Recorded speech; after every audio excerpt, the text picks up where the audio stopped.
믿음이 없이는 기쁘시게 못하나니 고된 수고도 다 헛될 뿐이라. 믿음이 없어서 무너진 삶의 모든 자리에 다시 주님을 기다립니다.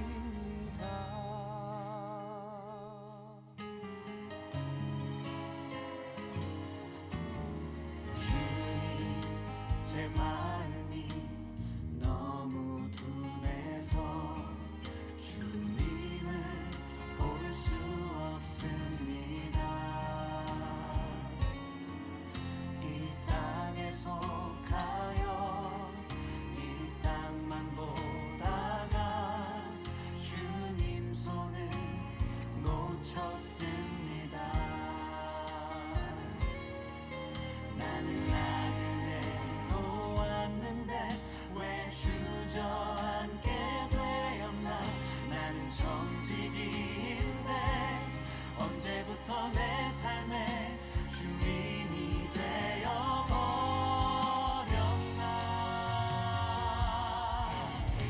믿음이 없이는 기쁘시게 못하나니 고된 수고도 다 헛될 뿐이라. 믿음이 없어서 무너진 삶의 모든 자리에 다시 주님을 기다립니다. 믿음이 없이는 기쁘시게 못하나니 주를 찾는 자 반드시 만나리. 믿음이 없어서 무너진 삶의 모든 자리에 다시 주님을 기다립니다. 다시 주님을 네, 우리 이제 시간이 되었습니다. 우리 앞뒤로 좌우로 우리 보시면서 인사합시다. 잘 오셨습니다. 잘 오셨습니다. 반갑습니다. 반갑습니다. 예, 주님이 우리를 여기로 불러주셨습니다. 우리 어른들은 인생의 많은 시절을 지나면서 주님이 여러 가지 방법으로 결국에는 복음 듣게 하셔서 이 자리에 나오게 하셨고, 우리 아이들은 지금 과정이 어떤 과정입니까? 먼저 이끄신 부모님에게 끌려서 또 와야 된다는 그 다스림 아래서 자녀이기 때문에 순종하는 마음으로 왔습니다. 이것까지도 하나님의 부르심이요 인도하심임을 믿습니다. 네, 우리 다 함께 묵도 드리심으로 우리 주일 예배를 하나님 앞에 드리도록 하겠습니다. 다 함께 묵도 드리시겠습니다.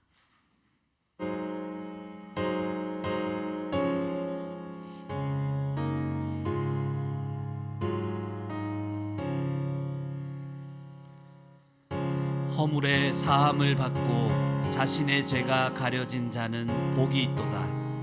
마음에 간사함이 없고 여호와께 정죄를 당하지 아니하는 자는 복이 있도다. 주께 내 죄를 아뢰고 내 죄악을 숨기지 아니하였더니 곧 주께서 내 죄악을 사하셨나이다. 너희 의인들아 여호와를 기뻐하며 즐거워할지어다. 마음이 정직한 너희들아 다 즐거이 외칠지어다. 하나님 아버지, 은혜를 감사합니다. 하나님 앞에 나올 자격이 없고 아예 하나님을 알지도 못했고 우리의 죄로 말미암아 영원한 심판 가운데 들어갈 수밖에 없었던 저희들을 이렇게 복음으로 말미암아 예수 그리스도로 말미암아 이 자리에 불러주시니 감사합니다. 이 모든 예배를 드리는 동안 하나님 홀로 영광을 받아 주시옵고 하나님께서 예배드리는 저희들의 마음속에 주님이 주시는 그 은혜의 구원을 깨달음으로 말미암아 감사와 찬송이 넘칠 수 있도록 인도하여 주시옵소서. 이 모든 예배를 우리 주님께서 기쁘게 받아 주실 줄 믿사오며 감사드리옵고 예수 그리스도 이름으로 기도드리옵나이다. 아멘. 자리에서 우리 일어나셔서 찬송가 10장 부르신 이후에 우리 신앙 고백하고 주기도문 하시겠습니다.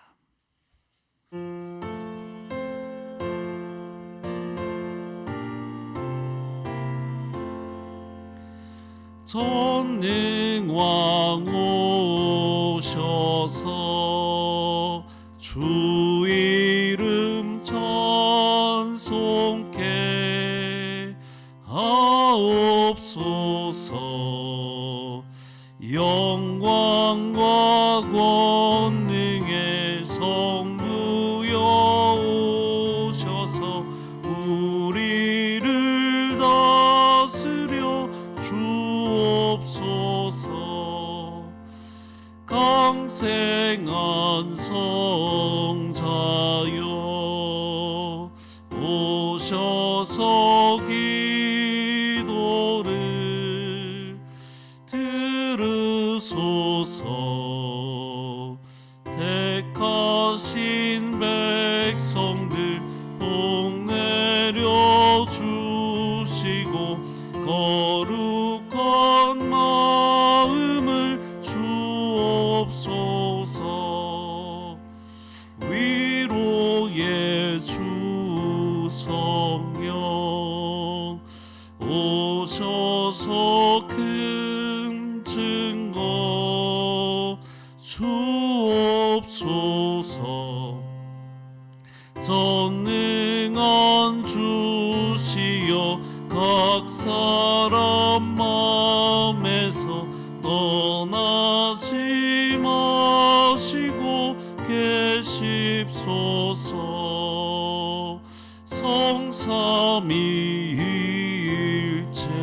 성삼위일체께 한없는 찬송을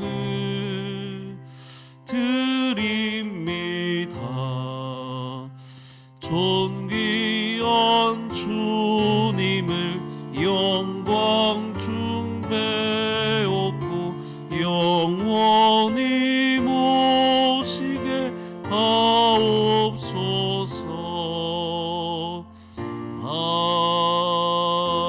아멘.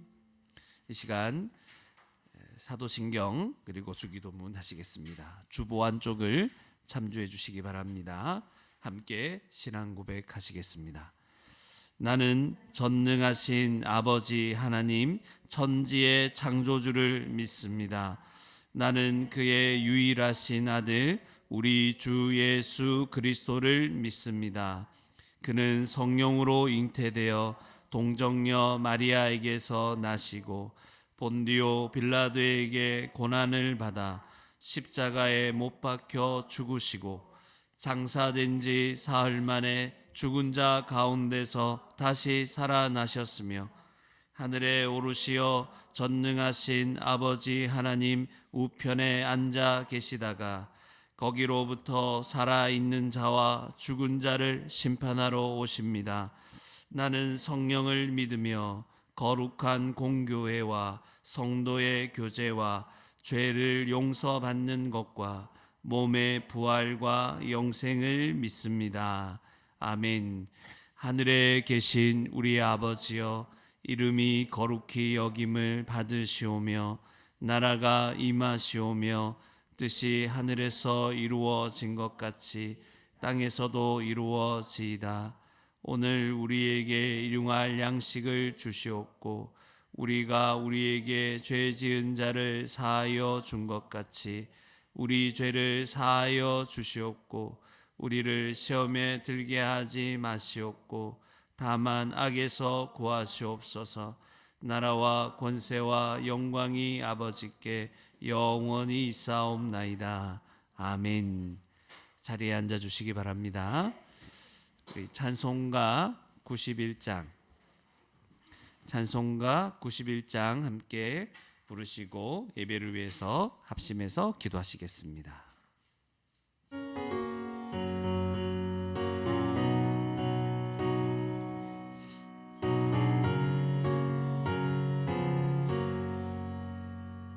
슬픈 마음 있는 사람 예수 이름 믿으며 영원토록 변함없는 기쁜 마음 얻으리.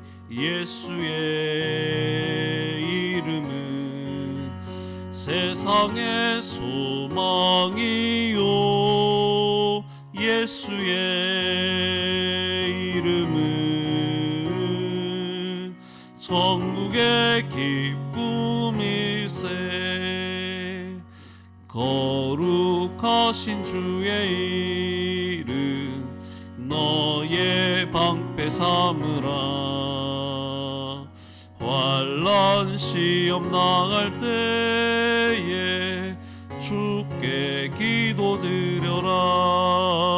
예수의 이름은 세상의 소망이요 예수의 이름은 천국의 기쁨일세. 존귀하신 주의 이름 우리 기쁨 되도다. 주의 품에 안길 때에 기뻐 찬송 부르리. 예수의 이름은 세상의 소망이요 예수의 이름은 천국의 기쁨일세. 우리 갈 길 다 간 후에 보좌 앞에 나가 왕의 왕께 경배하며 멸류관을 드리리. 예수의 이름은 세상의 소망이요 예수의 이름은 천국의 기쁨일세. 이 시간 예배를 위해 삽심해서 기도하시겠습니다. 기도하실 때 한 주간을 돌아보며 하나님 앞에 회개했으면 좋겠습니다. 주님께로 지금 마음이 모아지지 않게 하는 모든 것들 우리가 회개하며 나갔으면 좋겠습니다. 우리의 마음이 온전히 하나님께로 다시 돌이키고 다시 하나님 주신 은혜를 기억하고 하나님 한 분 그분의 영광을 위해서 살아가는 그런 삶이 회복되기를 원합니다. 그것을 막고 있었던 내가 다른 곳에 또 마음이 팔렸고 마음을 빼앗겼던 것 하나님께서 용서해 달라고 탐욕과 또 내가 원하는 바 그것 이루어지기 위해서만 생각하고 결정하고 하나님의 영광을 생각하지 않았던 것 우리가 회개하고 갔으면 좋겠습니다. 또 우리 교회를 위해서 우리 교회가 계속해서 복음을 풍성하게 알아가는 분명하게 알아가는 교회가 되게 해주시고 또 이 알게 된 복음을 많은 사람들에게 알려주는 자녀들뿐만 아니라 잘 알려주는 그런 교회가 되게 해달라고 그리고 오늘 또 예배를 인도하고 설교하는 저를 위해서도 성령께서 함께 해달라고 그래서 오직 하나님의 그 영광만을 그리스도만을 잘 증거할 수 있도록 인도해 달라고 우리 함께 예배를 위해서 합심해서 기도하시겠습니다. 하나님 아버지 은혜를 감사합니다. 저희들을 또 이 자리에 불러주시니 너무나 감사합니다. 주님이 주신 그 은혜에서 우리가 벗어나지 않기를 원합니다. 하나님의 크신 은혜가 얼마나 큰데 또 우리가 날마다 그 은혜에서 떠나고 우리 마음과 욕심과 원하는 대로 행하며 내 마음의 또 다른 관심사로 인하여 하나님 아버지 앞에 마음을 돌이키고 주님 앞에 나아가는 삶들을 또 잃어버리고 멀리하며 살았음을 하나님 고백합니다. 주님 우리 하나님 앞에 이것을 후회하고 하나님 그것을 슬퍼하며 회개하는 우리 모든 성도들의 이 모든 회개를 예수 그리스도의 십자가 보혈의 공로로 깨끗하게 씻어 주시옵소서. 다시 우리의 마음이 우리에게 은혜 주신 우리를 구원하신 하나님께로 온전히 전적으로 다 돌이키게 하시고 하나님을 사랑하는 마음, 사모하는 마음들이 다시 이 마음 속에서부터 불릴 듯 하게 하여 주시옵소서. 모든 상황 속에서 주님을 의지하고 주님께 영광 돌리는 이 삶들을 다시 힘있게 살아갈 수 있도록 은혜 내려주시기를 원합니다. 우리는 다 이 악하고 어두운 세상에 살아가는 자들인데 주님 주시는 은혜로 말미암아 이 자리에서 일어나게 인도하여 주시고 하나님 아버지, 이 복음이 참으로 우리에게 복음으로 들리게 하시고 이 복음이 우리를 일으키고 하나님이 이 복음대로 살아가고 전할 수 있는 교회가 되게 하여 주시옵소서. 주께서 크신 은혜로 우리 모든 성도들과 아이들을 붙잡아 주셔서 하나님 아버지, 주님의 그 은혜의 복음 가운데 확신하며 살아갈 수 있도록 인도하여 주시고 한 사람도 이 은혜의 자리에서 하나님 벗어나는 자들이 없도록 주께서 붙잡아 주시고 새롭게 해주시옵소서. 부족한 자가, 자격 없는 자가 또 예배도 인도하고 말씀하죠.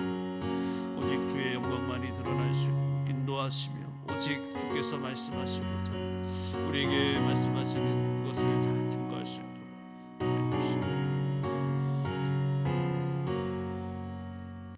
하나님 아버지, 은혜를 감사합니다. 저희들을 또다시 예배의 자리로 불러주셔서 하나님 앞에서 회복할 수 있는 기회 주시니 감사합니다. 하나님, 우리가 참 큰 은혜를 받았지만 그 은혜의 그 풍성함을 잘 알지 못하고 또 은혜 받은 것을 알지만 또다시 은혜에서 떠나서 내 마음과 욕심을 원하는 대로 살아갔던 그 모든 삶들을 주님 앞에 내어놓습니다. 마땅히 은혜 받은 자로서 하나님의 영광을 구해야 하지만 내 영광을 구하고 내가 원하는 것을 구하고 하나님 내 욕심대로 행하며 많은 것을 결정하며 거기에 시간과 우리의 육체와 우리의 하나님 가진 것을 쏟아부었음을 고백합니다. 하나님, 이 모든 죄들을 우리 주 예수 그리스도의 십자가 보혈의 공로로 깨끗하게 씻어 주시옵소서. 다시 우리의 마음이 하나님께로 온전히 돌이키길 원합니다.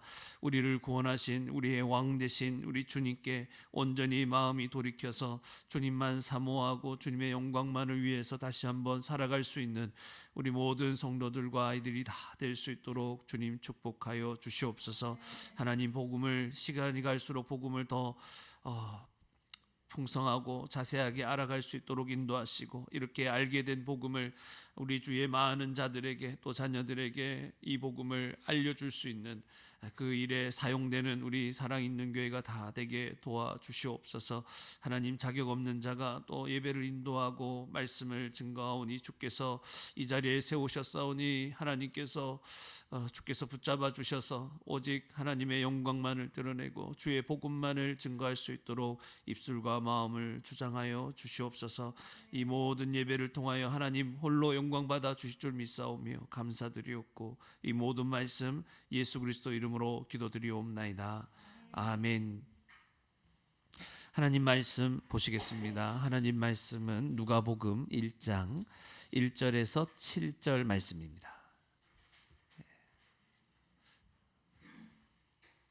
네, 성경책을 보시고 누가복음 1장 1절에서 7절 말씀 제가 봉독해 드리도록 하겠습니다. 우리 중에 이루어진 사실에 대하여 처음부터 목격자와 말씀에 일꾼된 자들이 전하여 준 그대로 내력을 저술하려고 붓을 든 사람이 많은지라 그 모든 일을 근원부터 자세히 미루어 살핀 나도 데오빌로 각하에게 차례대로 써보내는 것이 좋은 줄 알았노니 이는 각하가 알고 있는 바를 더 확실하게 하려 함이로다. 유대 왕 헤롯 때에 아비야 반열의 제사장 한 사람이 있었으니 이름은 사가랴요.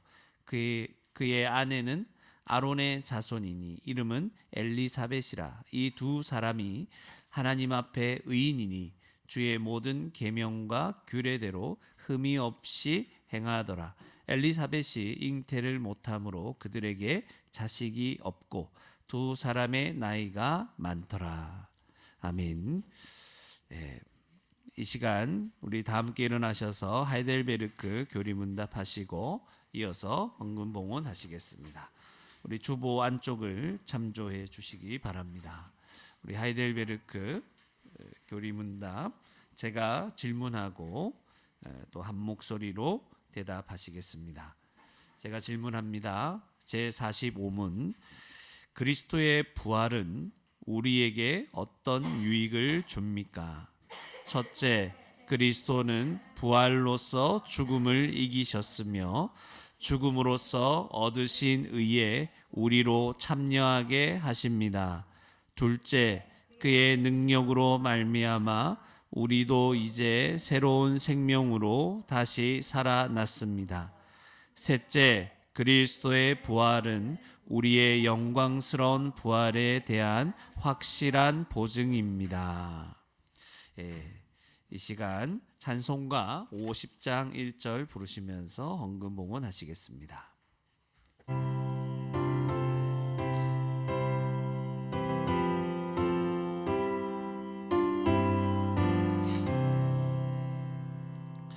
내게 있는 모든 것을 아낌없이 드리네. 사랑하고 의지하며 주만 따라 살리라. 주께 드리네. 주께 드리네.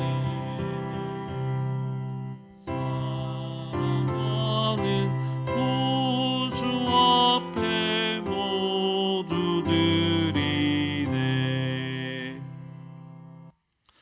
이 시간 하나님 앞에 우리 주일 예불을 하나님 드렸습니다. 함께 기도하시겠습니다. 하나님 아버지 은혜를 감사합니다. 저희들을 이 복되고 거룩하고 귀한 자리에 불러주셔서 예배드리게 하시니 감사합니다.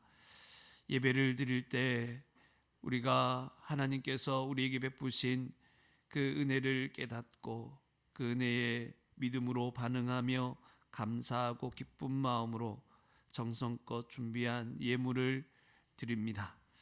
하나님 이 예물을 기쁘시게 받아주시옵고 우리의 믿음도 믿음의 고백도 기쁘시게 받아주셔서 하나님 나라와 하나님의 영광을 위하여서 이 예물과 우리의 믿음의 고백, 우리의 인생이 가장 귀하고 복되게 사용될 수 있도록 하나님 인도하여 주시옵소서. 하나님 아버지 이렇게 우리의 믿음이 자라게 하시니 감사합니다. 우리 중에 한 사람도 하나님 앞에 드릴 때 인색함으로나 억지로 드리는 자가 없도록 하시고 우리 주 예수 그리스도께서 우리에게 베푸신 그 구원의 은혜를 깊이 깨닫고 믿고 확신하는 가운데 하나님께서 우리에게 모든 것을 허락하여서 우리가 하루하루를 살아갈 수 있음을 고백하며 드리게 하시고 또 우리를 구원하신 그 큰 은혜를 생각하면서 감사함으로 드리게 하여 주시고 그리고 하나님 나라가 하나님의 이 복음이 더 많은 사람들에게 전해지고 교회가 성경적인 교회로 더 자라가기를 하나님 믿고 원하는 그런 마음에서 드리게 하여 주시옵소서. 하나님 아버지 우리 사랑 있는 교회 모든 성도들과 아이들 그리고 우리 교회에 속하지는 않았지만 또 우리 교회가 하나님이 원하시는 교회로 자라기를 원하는 마음으로 그렇게 한 마음으로 협력하고 있는 많은 사람들과 교회와 단체들을 기억하여 주시고 하나님 이 세상을 살아가는 동안 하나님께서 우리와 함께 하시며 우리의 아버지가 되심을 수없이 경험하여 믿음이 없는 자가 아니라 믿는 자가 될 수 있도록 견고해지는 자가 될 수 있도록 인도하여 주시옵소서. 하나님 아버지 하나님 앞에 믿음으로 고백 드리고 싶으나 드릴 상황이 되지 않고 드릴 것이 없어서 마음 아파하는 모든 성도들을 주님 기억하시고 하나님 그 마음에 하나님 아파하는 대로 하나님 풍성한 것들로 그 가운데 채워주시고 하나님 앞에 마음껏 드리고 하나님 헌신하며 주의 나라를 위해 사용될 수 있는 하나님 그런 기회들을 많이 허락해 주시기를 간절히 소원합니다. 하나님께서 우리의 모든 것을 주관하시는 분인 줄을 우리가 날마다 믿음으로 고백합니다. 하나님 우리의 모든 인생 하루하루 하나님께 다 내어드리게 하시고 이 예물을 하나님 앞에 드리듯이 우리의 시간과 우리의 모든 인생까지도 하나님 앞에 다 드림받아서 하나님 앞에 아름답게 사용되고 하나님 나라를 위해서 정말 거룩하게 구별되어 쓰임 받을 수 있는 저희들 모든 인생이 다 되게 축복하여 주시옵소서. 이 시간 믿음으로 하나님 앞에 드린 모든 예물과 우리의 고백들을 주님이 기쁘시게 받아 주실 줄 믿사오며 감사드리옵고 이 모든 말씀 예수 그리스도 이름으로 기도드리옵나이다. 아멘. 자리에 앉아 주시기 바랍니다.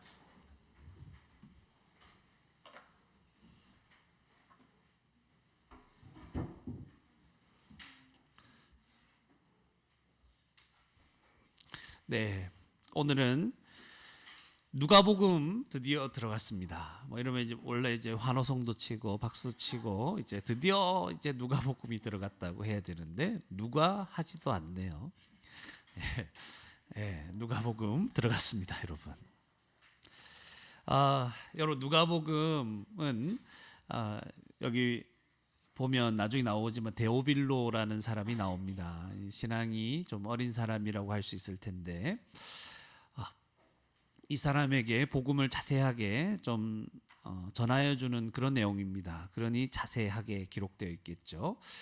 그래서 우리 교회 사랑있는 교회 모든 우리 주일학교 청소년 우리 모든 친구들 또 우리 모든 성도들 교회 모든 사람들이 이 누가복음을 자세히 우리도 살펴보면서 구원을 받았으면 좋겠습니다. 그리고 우리가 믿고 있는 바가 얼마나 확실한지를 다시 마음에 새기고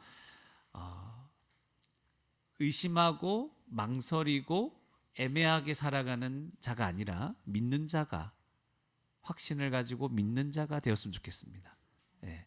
애매하게 우리의 그 신앙생활을 오랫동안 끌지 말고 우리가 자세히 살펴봄으로 우리의 믿음이 확실해져서 담대하게 이 땅을 살아갈 수 있기를. 그리고 우리 청소년, 우리 주일학교, 우리 친구들은 아직 하나님에 대해서 애매할 수 있어요. 도대체 교회에 나오라고 해서 나왔는데 내가 지금 잘 나온 게 맞는가? 속아서 나왔는가? 끌려 나왔는가? 여러 가지 있겠죠. 그러나 여기에서 끌려 나온 이곳에서 하나님을 살아계신 하나님을 발견하시기 바랍니다. 정말 내가 믿고 의지할 분이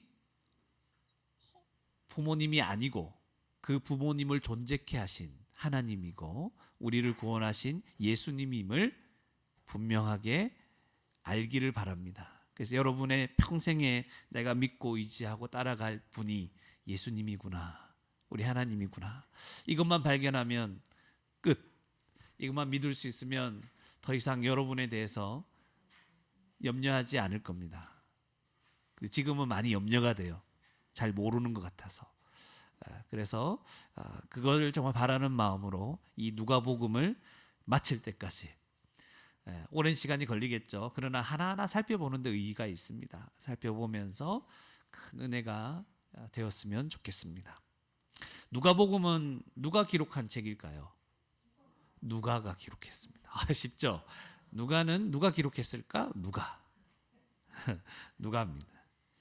누가는 어떤 사람이라고 알려져 있죠? 의사. 보통 의사라고 알려져 있습니다. 그러니까 이 누가복음이 누가라고 이제 누가가 썼다라고 이제 알려져 있고 이것이 정설입니다. 그래서 누가는 또 의사라고 얘기를 합니다. 그러니 이 사람이 얼마나 꼼꼼하겠습니까? 의사는 기본적으로 자세히 보죠. 꼼꼼하고 이게 확실히 하지 않으면 뭔가 확신할 수 없는 그런 사람이잖아요. 그런 자신의 기본적인 성향까지도 반영돼 있고 이 사람이 자세히 살펴보고 뭔가를 얘기한다면 굉장히 설득력이 있겠죠. 그러니까 누가는 굉장히 이 누가복음에 대해서 예수님이 하신 모든 일에 대해서 자세하게 살피고 잘 기록했다. 그 관점이 좀 다른 거예요. 그러면 다른 복음서 마태복음은 그러니까 누가복음은 누구를 대상으로 한 걸까요? 누가가 썼는데 누구를 대상으로 했을까요? 여기 3절에 보면 데오빌로라는 사람이 나와요. 그래서 데오빌로, 특별히 이 사람이 이방인들이죠. 이방인들에 대해서 얘기를 하는 겁니다. 그죠? 그리고 데오빌로 각하라고 얘기하니까 약간 이게 뭐 높임말이 될 수도 있고 아닐 수도 있다고 얘기하는데 약간 지위가 있는 그런 이방인을 대상으로 얘기를 했을 것이다. 이 정도 얘기할 수 있을 겁니다. 마태복음은 누구에게 썼을까요? 마태복음을 쓴 대상은 유대인입니다. 그래서 마태복음에는 굉장히 구약 성경을 인용한 내용들이 많이 나오는 거예요. 마가복음은 누구에게 기록했을까? 이것도 그냥 이방인들이라고 해도 되지만 이방인 로마 교회, 로마에 있는 교회, 로마인들 뭐 이렇게 좀 생각을 하는 경향이 있습니다. 그래서 로마에 있는 교회들, 성도들 그리고 그런 로마인들에게 적었다. 물론 이방인으로 얘기해도 됩니다. 요한복음은 누구에게 전했을까요? 지금 마태, 마가, 누가, 요한 다 하는데 요한복음은 모든 사람에게. 그래서 보통 선교지에 들어갈 때 어떤 성경부터 이렇게 번역을 하는가 했을 때 요한복음을 많이 반영하죠. 자, 그렇습니다. 그래서 우리 이번에는 누가복음을 우리가 좀 살펴볼 텐데요. 누가복음의 특징은 그래서 이방인들 중에서도 유난히도 좀 약한 자들, 힘없고 가난하고 사회적인 좀 약자에 있는 자들, 힘없는 사람들을 그들에 대한 기록들이 많다는 것을 생각하면 도움이 될 겁니다. 누가복음을 왜 썼을까요? 왜 썼을까? 왜 썼냐면 예수 그리스도가 이루신 일들을 통해서 구원을 받게 하려고 쓴 거예요. 예수님에 대해서 자세히 알려주는 거죠. 확실히 알고 믿어라. 구원을 받아라. 아시겠죠? 이제 누가복음에 대한 대략적인 이야기를 다 했습니다. 여기 3절에 보니까 데오빌로 각하라는 말이 있어서 이 데오빌로가 어떤 특정한 사람이라고 생각이 되죠. 근데 아직 이게 한 사람을 가리키는지 여러 사람을 가리키는지 잘 모른다. 이렇게 얘기를 합니다. 데오빌로가 누군지 모른다는 거예요. 그러니까 데오빌로는 당시 흔한 이름이었기 때문에 그렇다고 합니다. 그리고 데오빌로를 뭐 이렇게 그 뜻을 해석하면 뭐 하나님에게 소중한, 하나님이 사랑하시는 자 뭐 이런 뜻이 되는데 이것을 너무 부각할 필요는 없습니다. 그냥 하나님의 그 복음에 좀 영향을 받은 이제 그런 사람, 들은 사람 이 정도로 생각할 수 있을 것이고, 이 모든 것을 미루어 보았을 때 데오빌로라는 사람은 어떤 사람일 수 있습니다. 지위가 있는, 각하니까. 그런 이방인일 수 있는데, 그러나 그 사람에게만 적은 것은 아니죠. 그와 같은 여러 사람들에게 지금 누가복음을 기록해서 보낸 것이다. 이 정도로 정리하면 깔끔하게 정리하는 것이 아닐까 생각합니다. 자, 보시면 1절에 한번 보세요. 1절에서 4절이 서론입니다. 누가복음의 서론. 우리 중에 이루어진 사실에 대하여 이렇게 기록하고 있죠. 뭔가 사실에 대해서 지금 기록을 합니다. 2절에 보니까 처음부터 목격자가 나오죠. 이게 딱 보고 기록하는 거죠. 그리고 말씀에 일꾼된 자, 그러니까 이것을 전하고 싶은 자들이죠. 그들이 전하여 준 그대로 내력을 저술하려고, 이것을 그대로 저술하려고 하는 거예요. 붓을 든 사람이, 당시에는 볼펜이 없었어요. 그래서 붓을 들었죠. 붓을 든 사람이 많았다 적었다? 많았다. 많은 사람이 이걸 적으려고 했어요. 별로 뭐 중요하지도 않은 일을 사람들이 막 적으려고 할까요? 아니겠죠. 엄청난 중요한 일이니까 막 적으려고 하는 거죠. 이런 분위기를 이제 알아가시면 돼요. 3절에 그 모든 일을 근원부터, 근원이래요. 자세히, 나중에 또 살펴볼 겁니다. 자세히 미루어, 누가의 특징이 나타나 자세히 미루어 살핀 나도. 그러니까 그들의 기록을 가지고, 목격자들의 증언들이 기록된 것을 가지고 누가도 살펴봤다는 걸 알 수 있죠. 나도 데오빌로 각하에게 어떻게 해요? 아무 때나 써서 보내는 게 아니라 생각나는 대로 느낌대로 감정에 따라 보내는 게 아니라 차례대로 써 보내는 것이 좋은 줄 알았노니 하나하나 이 사실이니까 목격된 것이니까 알려주는 겁니다. 이는 각하가 알고 있는 각하가 뭐 알고 있다죠. 그래서 영향받았다 그러는 거예요. 데오빌로가 알고 있는 바를 어떻게 하려고 더 확실하게 하려 함이로다. 이게 알고 들은 바가 있는 거예요. 근데 아리송한 것도 있고 그죠? 멈칫멈칫한 것도 있는 거예요. 근데 어떻게 한다? 확실하게 알게 하라고. 그러면 오늘날 우리도 오늘 이 말씀을 통해서 누가복음을 통해서 어떻게 하라고요? 확실하게 알아라. 애매하게 알고 있지 말고 확실하게 알아라. 그래서 의심하는 자가 아니고 이게 머뭇하는 자가 아니고 확실한 믿음 가운데 살아가는 자들이 되라. 알겠죠? 누가복음을 통해서 그런 일들이 우리 가운데 있었으면 좋겠다 생각은 합니다. 그래 그 뒤에 5절에서 7절은 사실은 이제 5절에서 25절까지가 하나의 사건인데 그것을 다 다음 주에 하기는 너무 많은 것 같아서 좀 앞으로 당겨오기도 했습니다. 첫 번째 일어났던 그 세례 요한이 이제 출생하는 것에 대한 것인데 그 부모님들이 어떤 사람인가 해서 5절에 유대 왕 헤롯 때 이런 일이 일어났구나. 그 제사장이 있었는데 이름이 누구라고 사가랴고 아내는 아론의 자손이래요. 그 이름은 엘리사벳이다. 요 두 사람을 딱 등장시키면서 6절에 이 두 사람이 어떤 사람이었습니까? 하나님 앞에서 의인이었다. 왜 의인이라고 하니까 모든 계명과 규례대로 흠없이 행했다. 하나님 말씀에 이게 귀를 기울이고 경건한 자였다는 걸 알게 됩니다. 7절에 엘리사벳이 잉태를 못하고 그런데 이렇게 경건한 사람도 잉태를 못하네요. 그러니까 여러분 하나님을 믿고 의지하고 살아간다 할지라도 이게 어떤 큰 어려움과 이런 일이 있을 수 있어요.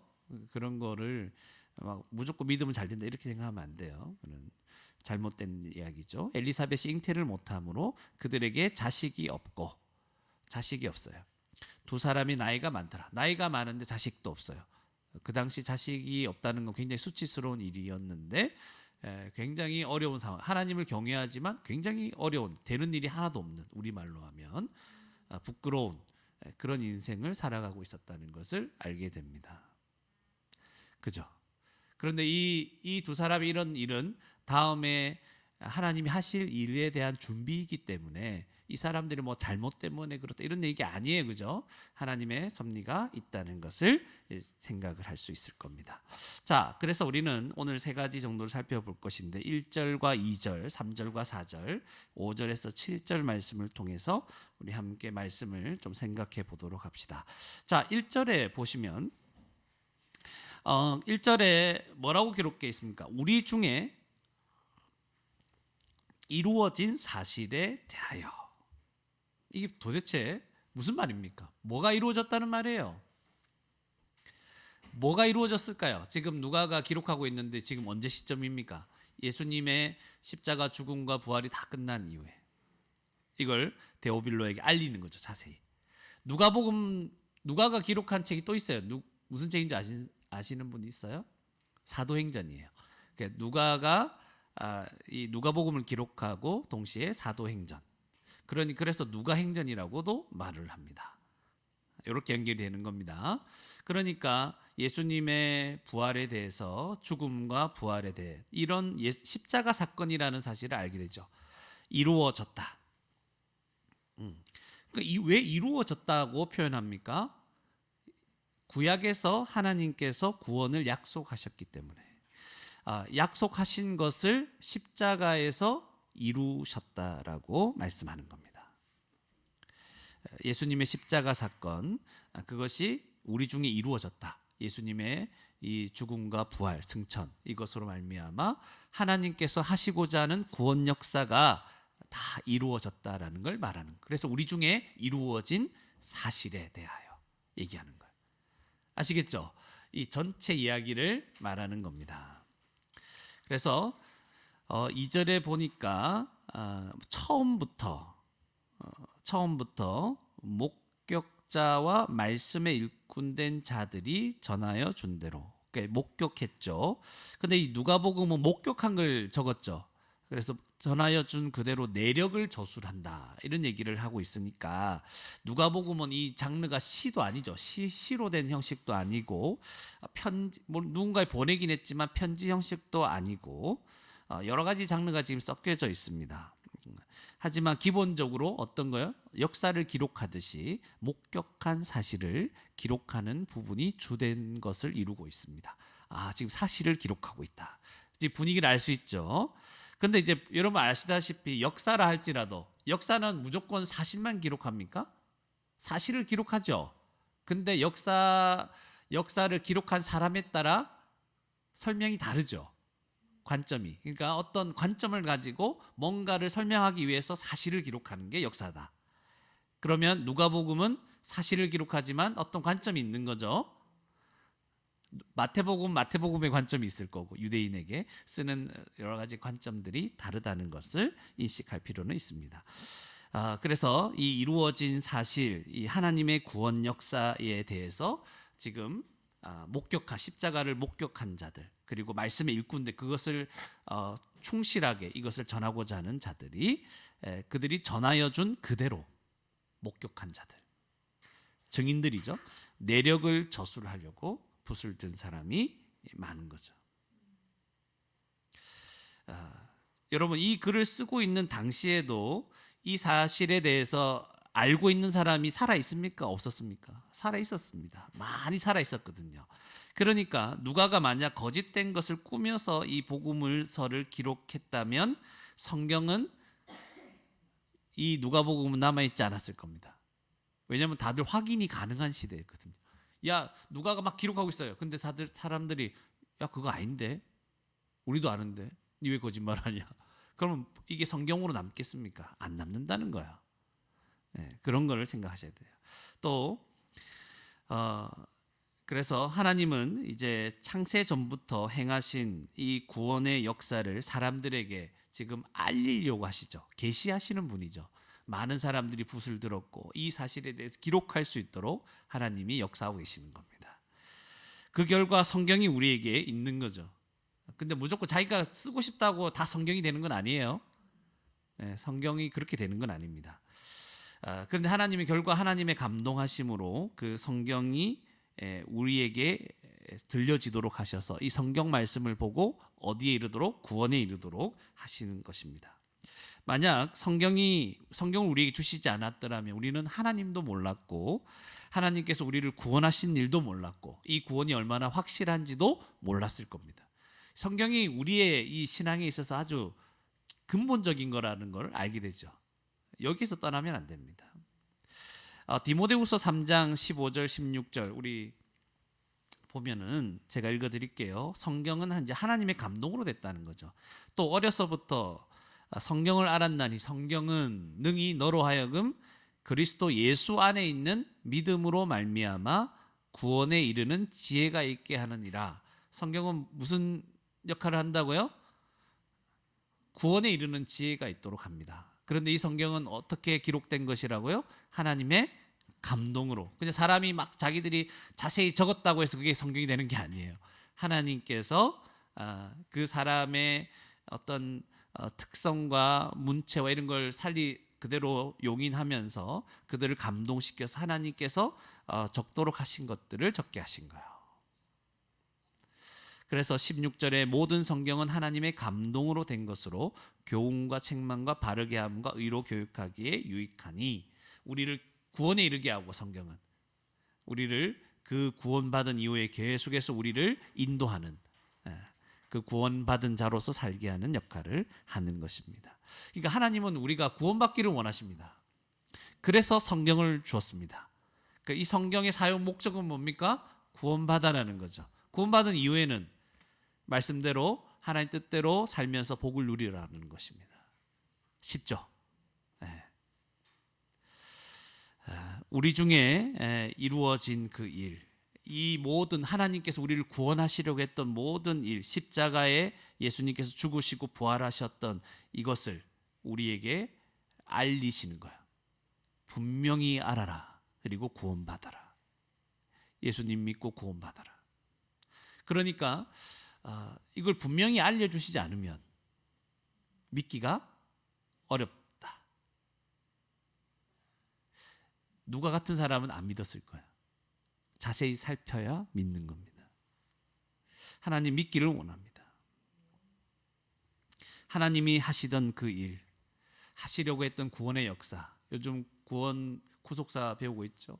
하나님의 그 구원의 역사, 우리가 인간이 죄를 짓고 하나님 나라에서 쫓겨나고, 그러나 예수님이 모든 죄의 형벌을 대신 받으심으로 우리를 구원해 주신, 그것이 십자가에서 일어났죠. 그것에 대해서 하나님이, 이게 하나님의 구원 역사라는 거죠. 이거를 확실히 알고 믿어라, 그렇게 말씀합니다. 여러분, 죄인들의 특징은 하나님께 불순종하는 것이죠. 이제 이 복음으로 말미암아 저와 여러분들은 하나님께 순종할 수 있고 순종하기를 원하는 그런 자들이 되었다는 거죠. 이런 것 전체가 다 하나님이 성경을 통해서 우리에게 이루고자 하시는 일들입니다. 예수님의 십자가 사건에서 우리는 그것이 무엇을 의미하는지는 대략 다 알고 있습니다. 우리 사랑있는 교회 다녔다면.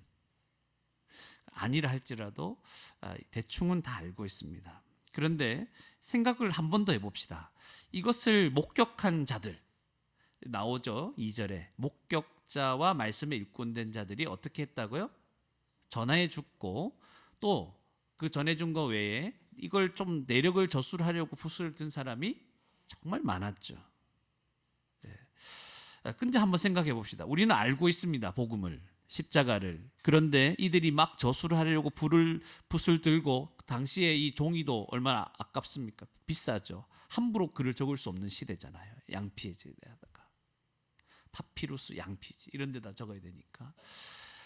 그런데 그들이 막 이렇게 많이 적으려고 애썼다는 것은 얼마나 대단한 일입니까? 이걸 적지 않을 수는, 기록하지 않고서는 견디지 못할 그런 내용이 십자가의 사건이었다는 거예요. 그런데 우리는 십자가를 알고 있습니까? 예, 알고 있습니다. 그런데 이런 마음을 일으킵니까? 하는 거야. 이걸 어떻게든 기록하고, 우리는 기록은 안 하지만 알아보고 이걸 전하려고 하는가?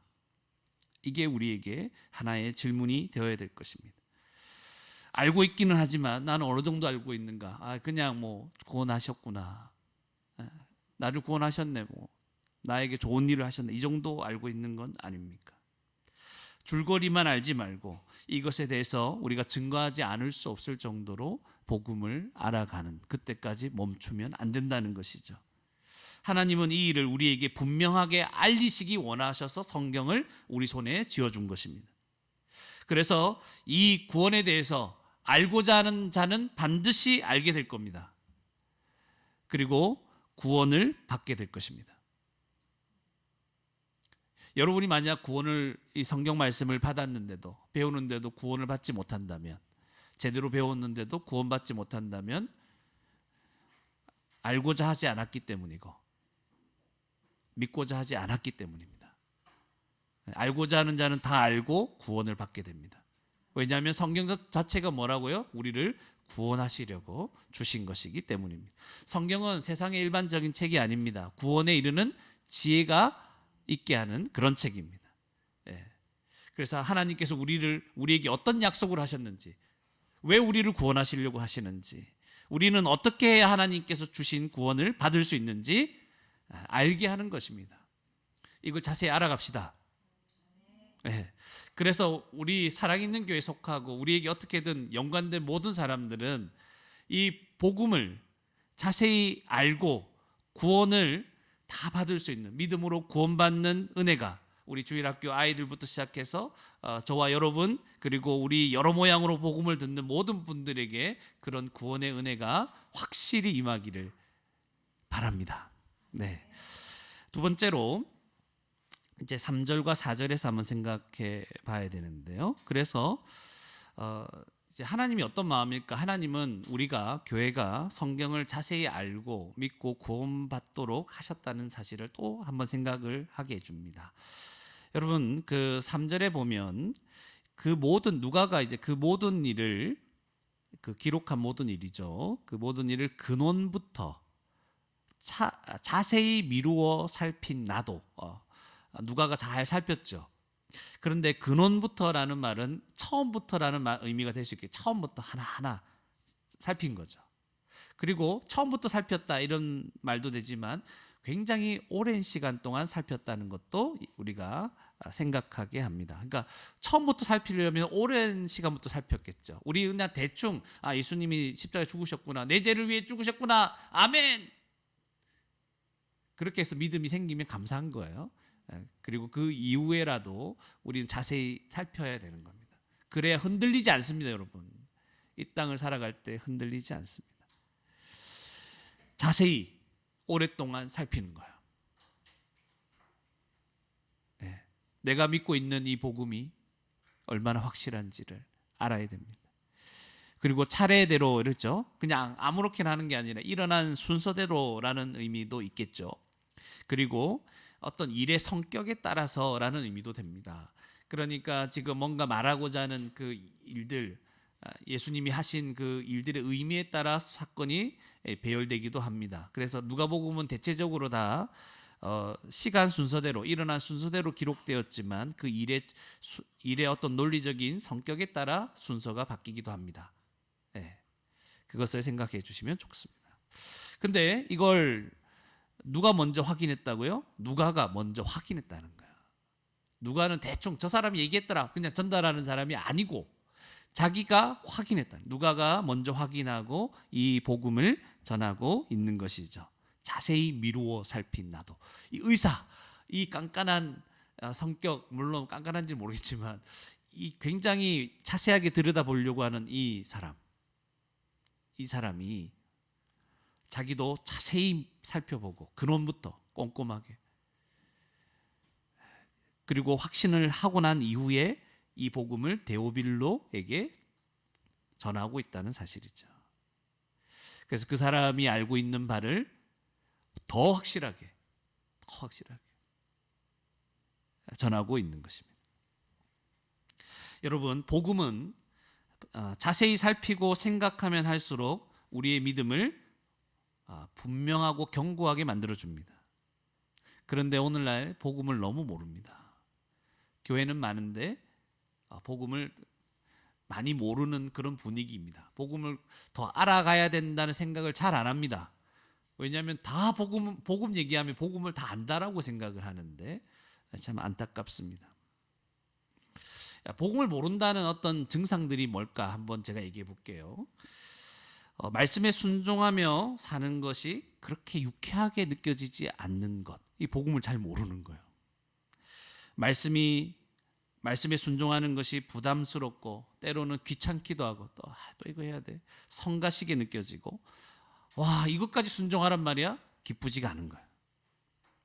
말씀에 따라 순종하는 삶이 십자가처럼 여겨집니다. 이건 여러분 이러면 알죠. 말씀에 순종하는 게 내게 너무 고되고 부담스럽고, 주님 왜 나에게 십자가를 주십니까?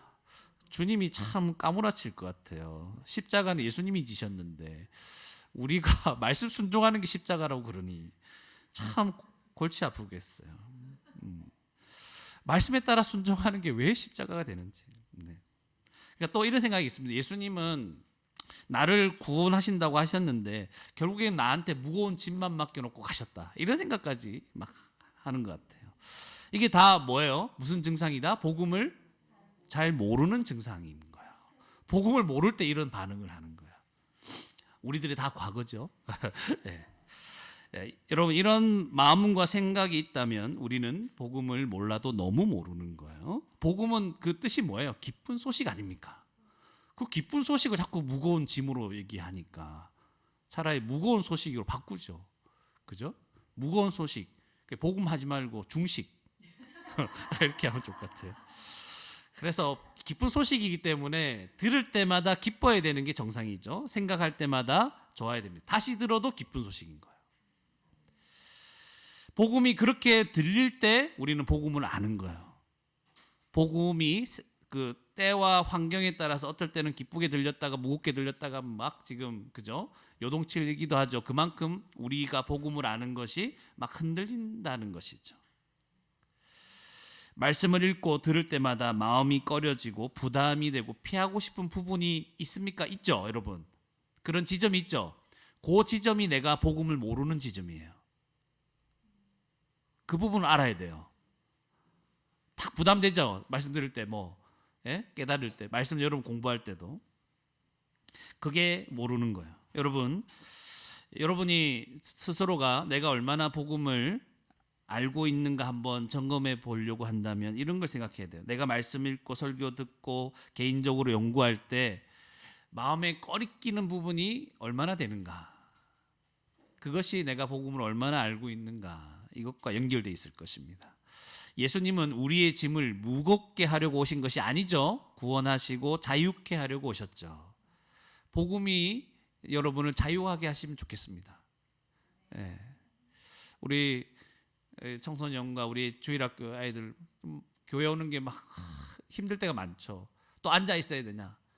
여기에서 깨닫고 자유로워지기를 원합니다. 너무 복음 듣고 싶고 이렇게 했으면 좋겠습니다.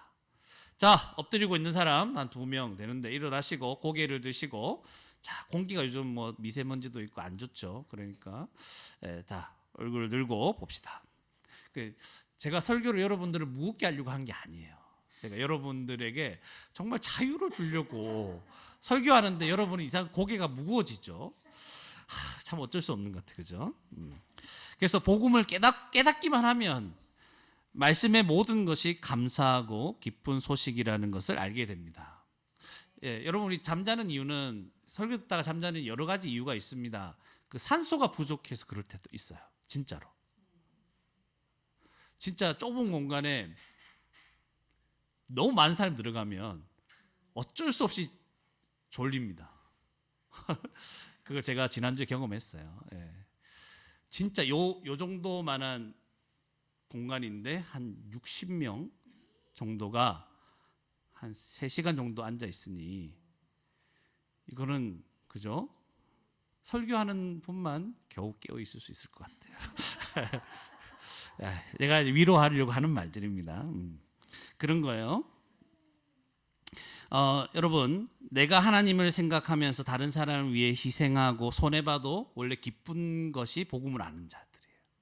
오히려 더 희생하고 내가 왜 그때 더 손해보려고 하지 않았는가, 이것 때문에 하나님 앞에 회개하게 됩니다. 복음은 우리를 그렇게 만드는 거예요. 왜냐하면 그 은혜가 너무 크기 때문에. 여러분, 원래 사람이 한 몸으로 창조됐죠. 남자와 여자가. 그런데 죄로 말미암아 깨어졌잖아요. 그래서 우리의 옛사람은, 죄성은 뭐예요? 개인주의입니다. 한 몸이 깨어진, 나만을 위해 살아가는 자가 이 죄성의 근본적인 부분입니다.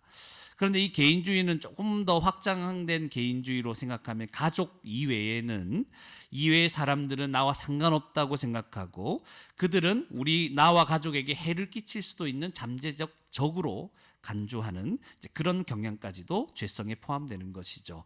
그래서 말씀 들을 때 가장 걸림돌 되는 게 뭡니까? 여러분도 경험했죠? 교회로 살자, 한 몸으로 살자. 이게 안 받아들여지는 거죠. 이게 우리의 강한 죄성, 복음을 충분히 깨닫지 못한 것에서부터 나오는 것들인데, 그래서 교회로 살아야 됩니다. 한 몸으로 살아야 됩니다. 용서해야 됩니다. 용납해야 됩니다. 우리가 여유가 없다 할지라도 그 사람을 품어줘야 됩니다. 이런 것들을 왜 내가 그래? 내가 왜 손해봐야 되는가? 나도 힘든데. 이게 이제 복음을 잘 모르는 거죠. 그래서 한 몸으로 삽시다, 이런 게 거슬리는 거예요. 말씀이 거슬리는 거예요. 그 부분이 내가 모르고 있는 부분이라는 거예요. 아시겠죠? 그래서 요즘은 어떤 얘기까지 있냐면, 교회에서 신앙생활하는 거에 대해 조금 이제 얘기하잖아요. 이렇게 살면 안 됩니다, 저렇게 해야 됩니다 얘기하면, 왜 사생활에 간섭합니까? 또 목사님한테도, 목사님 왜 내 사생활에 간섭하냐고. 요즘 그런 분위기죠. 개인주의가 아주 극대화된 시대죠. 이게 맞는 말인 것처럼 착각하고 있는 거잖아요. 그러니까 기본적으로 내 마음대로 살고 싶은 마음이 많죠. 그래서 말씀을 통해서 하나님의 이 다스림도 간섭으로 생각하고 귀찮아하는 거예요. 싫은 거예요. 그런데 생각해 보세요. 하나님이 만약 우리 삶에 간섭하지 않았다면 우리 어떻게 됐을까요? 다 죽어 영원한 심판을 당할 수밖에 없는 거죠. 하나님의 간섭하심입니다. 은혜는 다른 말로 하면 하나님의 간섭하심입니다. 우리를 내버려 두지 않으셨다는 것이죠. 부모님이, 여러분 우리 친구들 생각해 보세요. 부모님이 여러분 엄마 아빠 이렇게 보면 막 내 간섭하고 할 거 못하게 한다고 막 그러죠. 여러분 마음도 압니다. 어릴 때 그 마음도 압니다. 그런데 부모님이 만약에 우리에게 먹는 것, 자는 것, 생활하는 것 이런 거 간섭하지 않았다면 우리 어떻게 됐을 것 같아요? 우리 어른들 생각해 보세요. 그때 안 했다면 우리는 어릴 때부터 쉽게 병들고 많이 아프고 그래서 요절했을 거예요. 먹고 싶은 거 나쁜 거 다 먹고요.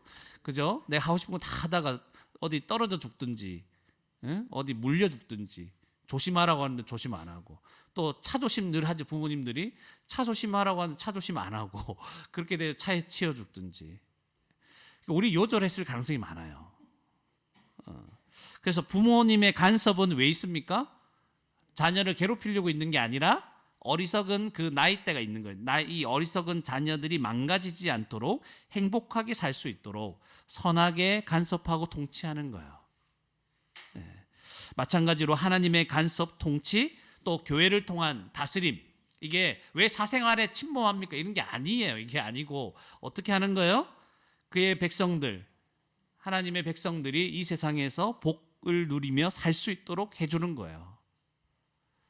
그러니까 사생활 간섭한 이 말이 맞는 말이 아니라니까. 간섭 안 해볼까요? 부모님도 여러분 간섭 안 하고 마음대로 살아라 해볼까요? 어떻게 되는지? 그럼 밥은 어디서 해먹을 거예요? 그죠? 그 돈은 어디서 나요? 여러분 이 모든 것들이 이게 안 되는 거예요. 간섭을 할 수밖에 없는 거예요. 그러나 성인이 되면 이제 간섭을 해달라고 해도 안 해줍니다. 못해요. 그럴 능력이 없습니다. 같은 어른인데 어떻게 간섭을 합니까? 그냥 잘 되기를 뒤해서 기도할 뿐이죠. 앞으로 여러분들의 간섭받을 이 나이가 시간이 얼마 안 남았어요. 그러나 이때 여러분들 잘못 판단할 수 있기 때문에 그런 거죠. 여러분 복음을 어느 정도 알고 있습니까? 복음을 알면 교회로 살아가게 하신 것에 대해서 감사하게 됩니다. 그리고 교회가 또 말씀으로 우리를 간섭하는 것에 대해서 감사하다는 생각이 듭니다. 그리고 그때 우리가 안전하구나, 그때 복을 누릴 수 있구나 하는 것을 알고 기뻐하게 됩니다. 우리 주일학교 아이들 청소년은 예배 시간이 빨리 끝나기를 원하고 있죠. 대체적으로 알고 있습니다. 간절한 마음이 많을 거예요. 목사님 이런 말 하지 말고 빨리 끝내죠. 알고 있습니다. 근데 이거는 있잖아요. 복음을 잘 모르기 때문에 일어나는 자연스러운 반응이에요. 그러나 복음을 아는 사람은 주일이 되기를, 함께 예배드리기를 기다리는 거예요. 주일이 됐으면 좋겠다. 같이 말씀 예배드리고 말씀 들었으면 좋겠다. 복음을 모르니까 복음으로 산다는 것이 무엇인지 모르고 경험하지 또 못하고 누리지 못하는 거예요. 여러분 열심히, 제가 볼 때 이제 열심히 그리고 간절하게 신앙생활하는 그런 성도들이 여러 외부에 많습니다. 그렇게 하는데 왜 복음으로 산다는 걸 경험하지 못할까? 예수님 믿고 살아가는 이 복된 삶을 누리지 못할까? 이제 그런 생각을 해봅니다. 왜 그럴까? 답은 그거예요. 말씀을 자세히 살피지 않아서 그래요. 말씀을 진지하고 자세히 살피면서 배우고 생각하면 말씀이 무엇을 얘기하고 있는지 알까요? 모를까요? 압니다. 말씀을 무엇을 얘기하고 있죠? 예수 그리스도에 대해서 얘기하고 있습니다. 조금 더 넓게 생각하면 하나님이 구원의 약속을 해주셨는데 이 약속을 예수님을 통해서 이루셨다는 것을 성경은 말하고 있습니다.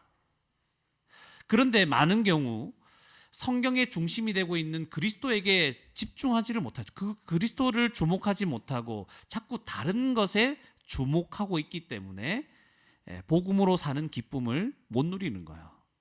성경은 뭐 얘기하고 있다고? 예수 그리스도, 예수님 얘기하고 있어요. 근데 예수님 믿고 나서 우리는 다른 것에 자꾸 주목하는 거예요. 그러니까 신앙생활이 안 기뻐, 안 즐거워, 힘든 거예요. 예수님 믿으면 복을 누린다고 했는데 하나도 복처럼 안 느껴져. 막 무거운 짐처럼 느껴지는 거죠. 예수님을 알지만 구원받았지만 그 다음에 주목하는 게 뭐예요? 내 인생이 잘 되는 거. 나에 집중하는 거예요. 예수님을 자꾸 보라고 하나님은 성경을 주셨는데 우리는 뭘 봐요? 내 인생을, 나를 자꾸 보는 거예요. 예. 그래서 예수님 믿으면 구원받는 거는 좋긴 하죠. 근데 복받고 잘 된다는 것에 집중하는 거예요. 나를 구원해 주신 예수님이 내가 하는 일도 좀 잘 되게 해주시고 내가 겪고 있는 어려운 일도 좀 잘 해결해 주실 것이다. 여기에 방점을 두는 거예요. 물론 우리를 구원하신 주님은 우리를 가장 좋은 것으로 선하게 인도하시죠. 맞습니다. 그러나 신앙이 어릴 때는 하나님이 인도하신다는 걸 믿기는 믿는데 어떻게 믿느냐면 내가 원하는 방식대로 인도해 달라고 얘기하는 거죠. 그래서 신앙생활이 어려워지는 거예요. 우리 자녀들 한번 생각해 봐요. 자녀들 좀 옆에 앞뒤 뭐 뒤에 다 있죠. 자녀들이 원하는 대로 다 해주면 어떻게 됩니까? 우리 자녀들이 원하는 대로 다 해주면 어떻게 됩니까? 우리 부모님들은 자녀들이 잘 자랄 수 있는 가장 좋은 길로 인도해 주려고 하지 않습니까? 그래서 자녀들과 끊임없이 부딪힙니다. 자녀들이 원하는 건 따로 있어요. 그런데 부모님들은 좋은 것으로 인도하려고 하니까 자녀들과 계속 부딪히는 거예요. 알겠죠? 자녀들이 원하는 것이 엉뚱한 데 가 있는 거예요. 그죠? 이렇게 되는 거예요. 그래서 어릴 때 거의 청소년까지는 부모님에게 만족하는 아이들 거의 없을 거예요. 물어볼까요 한번? 엄마한테 만족하는 사람? 바로 나오잖아요. 만족하지 않아요. 대답이 가장 빨리 나오는 거예요. 부모님께 만족하지 않습니다. 예. 예수님을 믿고 열심히 신앙생활하는데 즐겁지 않고 은혜를 누리지 못하는 이유가 바로 이런 거하고 똑같은 거예요. 하나님께서 바라보고 있는 것과 우리가 주목하고 있는 것이 너무 많이 다르기 때문에 그런 거예요. 하나님은 예수님과 하나님의 구원을 바라보라고 하는데 우리는 자꾸 딴 거 바라보는 거죠. 그래서 뭘 얘기합니까? 하나님 앞에서 하나님 왜 나한테 이러십니까? 이게 하나님은 자꾸 그리스도를 바라보라고 하는데 우리는 자꾸 우리만 바라보죠. 왜 나한테 그러십니까? 그럼 하나님 억울하죠. 난 너 구원해 줬는데 하나님 왜 나한테 이러십니까? 나 그 구원해 줬다니까. 무슨 말인지 알겠습니까? 하나님은 모든 것을 다해서 우리를 구원해 주셨어요. 근데 우리는 왜 나한테 이러십니까? 우리에게 집중하죠. 왜 나를 내버려 두시고 이 상황에서 나를 건져주지 않습니까? 이 상황에서 또 집중하는 게 뭐예요? 우리한테 집중하고.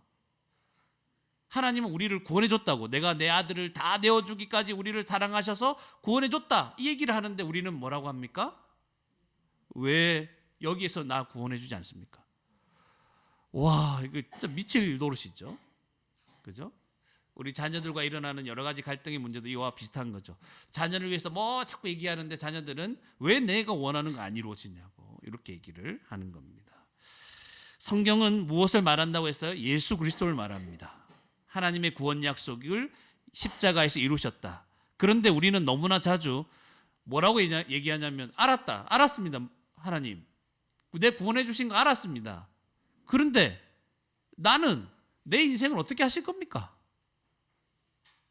이해가십니까? 여기에 차이점이 있는 거예요. 신앙생활이 안 깊은 거예요. 내 인생이 내 뜻대로 안 되고 내가 원하는 것과 내 어려움에서 빨리 내가 원하는 시간 안에 해결이 안 되니까 내 문제에 집중하고 있으니까 뭐가 안 보여요? 성경에서 말하고 있는 것이 안 보이는 거예요. 하나님은 우리에게 말씀하십니다. 예수님을 통해 너를 구원했다. 그런데 우리는 구원해 주셔서 감사합니다. 이제 내 앞에 있는 이 문제 어떻게 하실 겁니까? 바로 이렇게 나가는 거죠. 해결해 주실 겁니까? 말 겁니까? 그러니까 십자가 구원보다 뭐가 더 크게 된 거예요? 내가 어떻게 사는가, 내 코앞에 닥친 이 문제가 이 십자가 구원보다 더 커져 버린 거예요.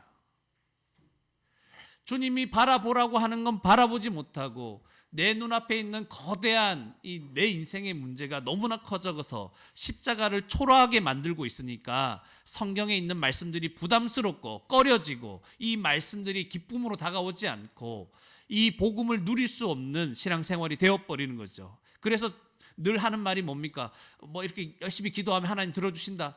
나 열심히 기도했는데 안 들어주시더라. 이런 얘기들이 막 계속 떠도는 것이죠. 십자가에 집중하지 못하니까 그렇습니다. 여러분, 성경을 통해서 내 앞에 눈앞에 닥친 문제를 해결하려고 하지 마시고 성경이 지속적으로 말하고 있는 예수 그리스도, 그분을 온전히 이해하고 자유를 누리시기를 바랍니다.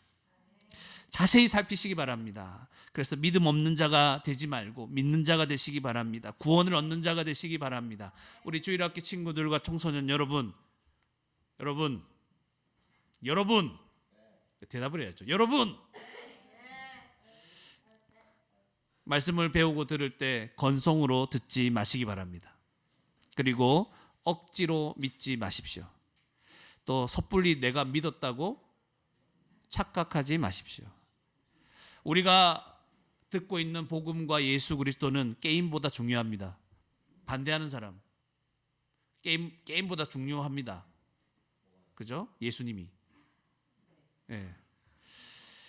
예수님은 여러분의 외모보다 예쁘고 귀엽고, 그죠?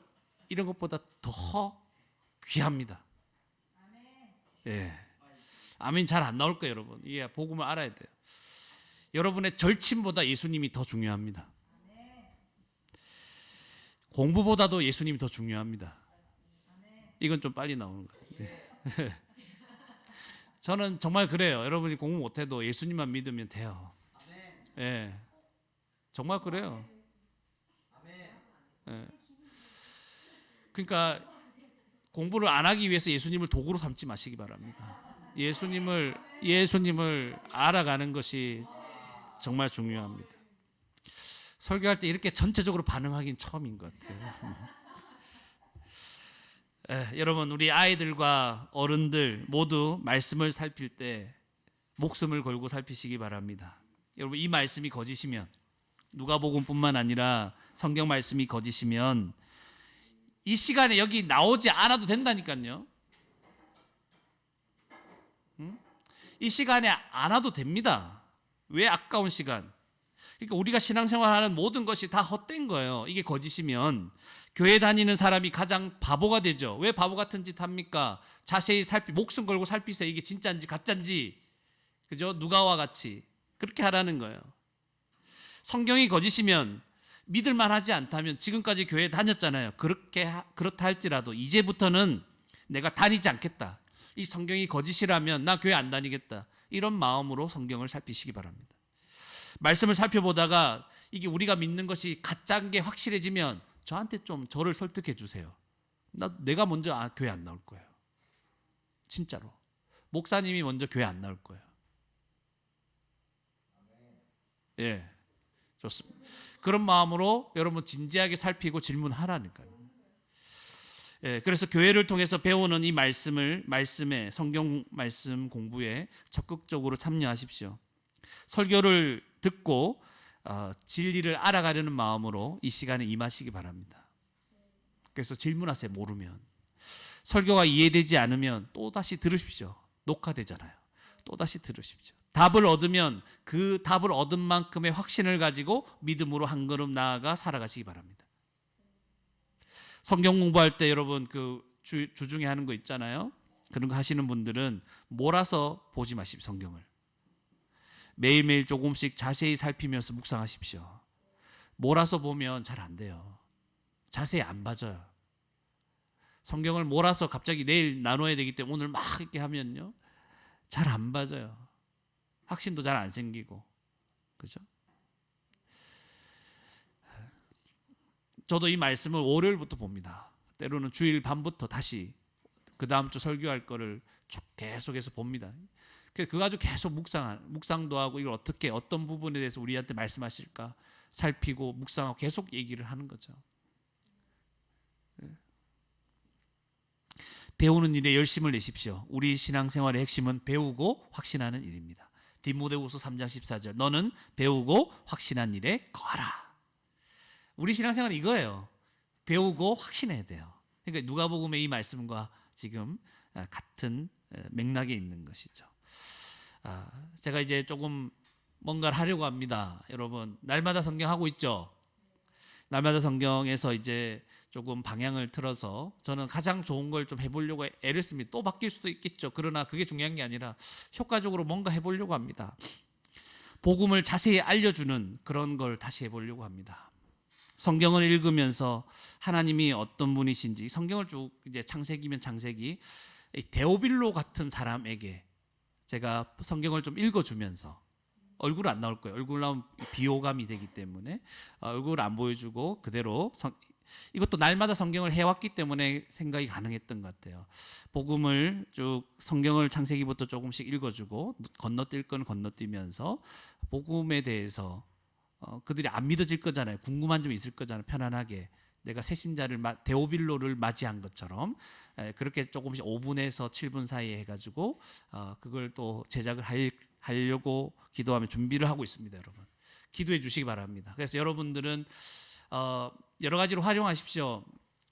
저기 우리 가정 예배 때 활용해도 되고 그리고 아이들하고 듣고 한번 하나님 이런 분이시구나 하고 나누고 기도하고 이렇게 해도 되고 복음을 좀 알고자 하고 성경에 대해 관심이 있는 분들에게 이 링크를 좀 전달해서 복음을 좀 전했으면 좋겠다. 제가 왜 이런 마음을 가지냐면 우리 교회는 지금 어떤 상황이냐면 예배 양육 선교 교회 3대 사명이잖아요.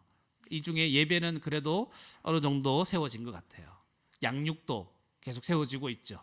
근데 이 전도, 선교 이 부분에 대해서는 좀 많이 약한 우리가 열심히 알아가고 변화되는 것 자체가 선교가 되는 부분도 있어요.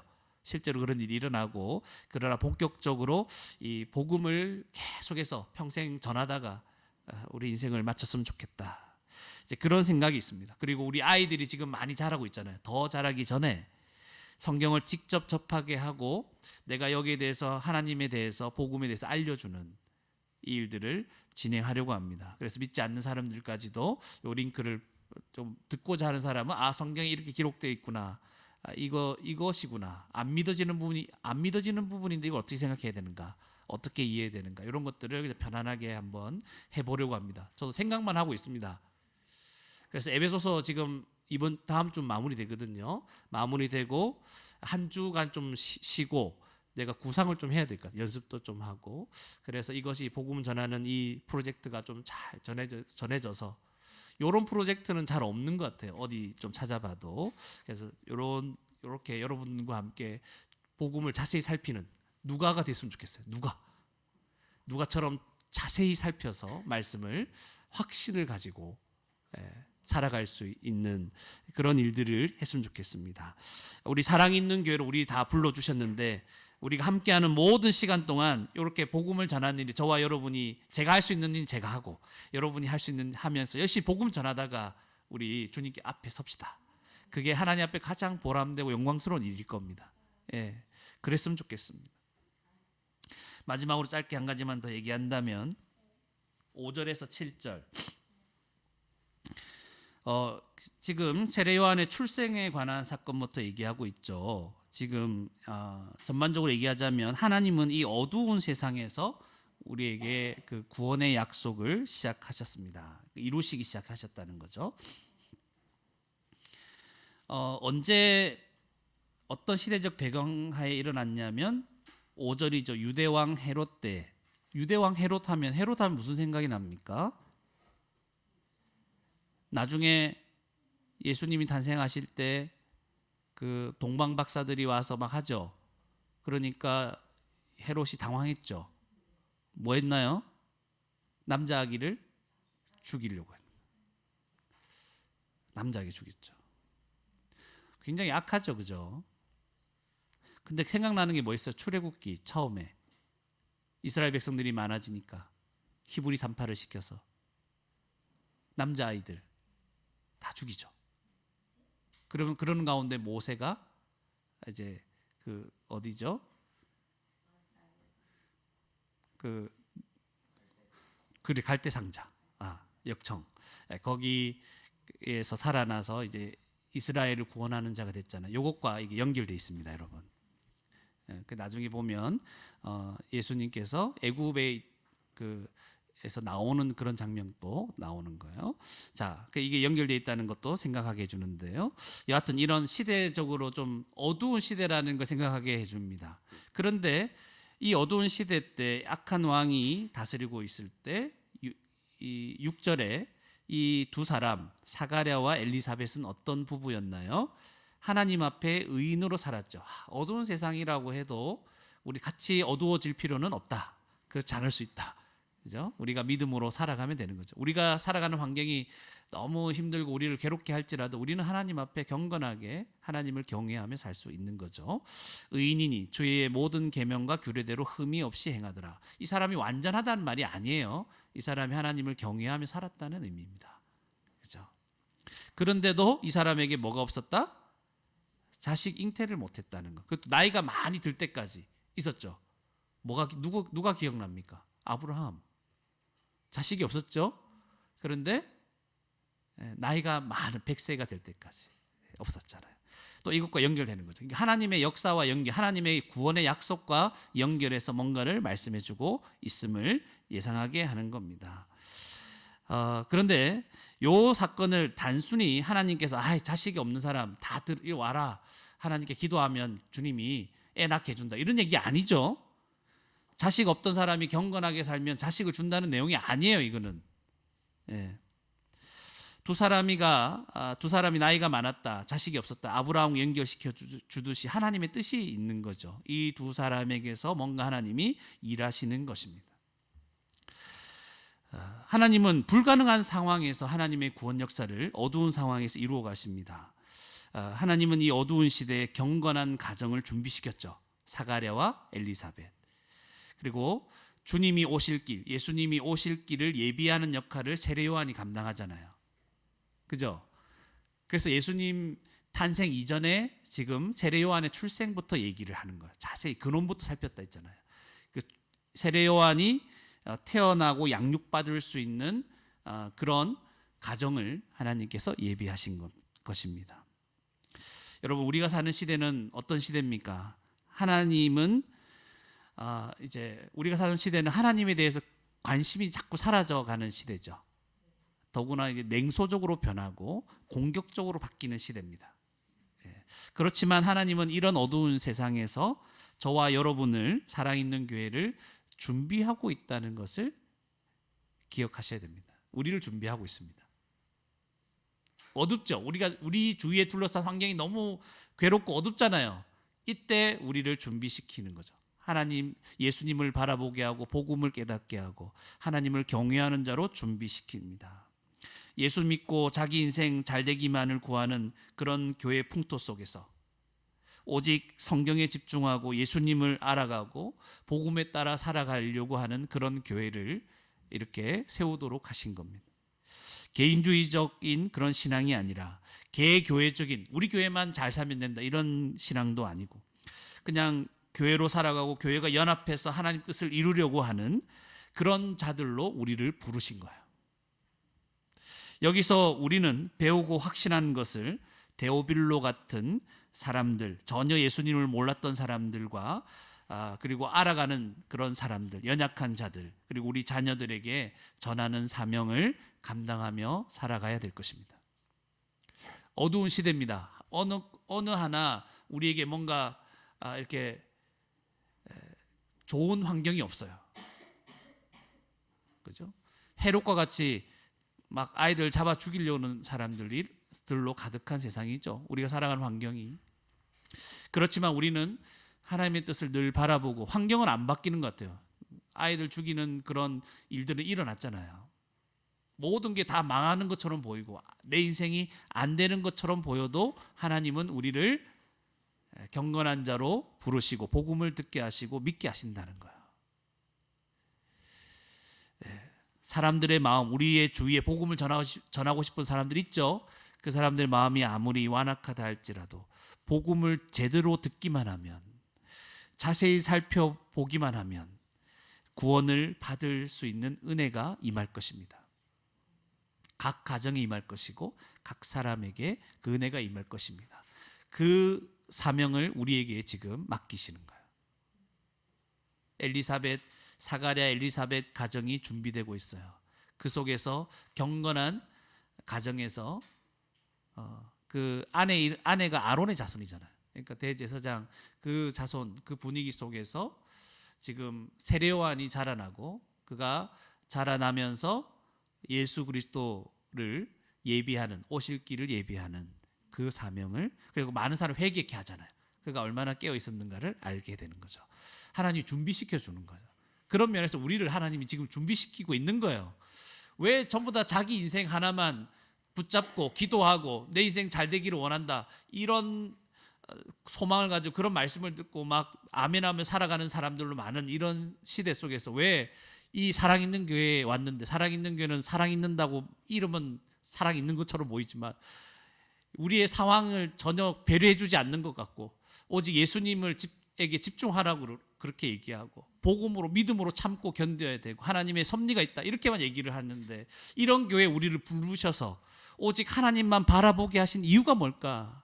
우리를 통해서 많은 자들을 어둠에 있는 자들을 건지시기 위함이다. 우리는 그것을 발견해야 될 것입니다. 우리가 뭐 할 수 있겠습니까? 우리 할 수 있는 거 별로 없어요. 이 사가랴 엘리사벳 아이도 낳지 못했던 당시에 아주 수치스러웠던 그런 인생이었어요. 뭔가 제사장이니까 대단해 보이죠. 그렇지 않습니다. 뒤에서 욕들을 먹을 수 있어요. 그의 인생은 하나님 앞에서는 의인이었지만 사람들 앞에 내세울 건 없습니다. 뭐 할 수 있습니까? 저와 여러분도 사실은 뭐 할 수 있는 사람입니까? 아무것도 할 수 없는 사람입니다. 그러나 그 부부에게 아이를 주셔서 주님이 오실 길을 예비하셨듯이 하나님은 저희들에게 은혜를 이미 주셨습니다. 성령을 주셔서 그리스도와 연합되게 하셨고 하나님의 백성이 되게 하셨기 때문에 이제 우리는 그리스도를 의지하여 이 사명을 감당하는 겁니다.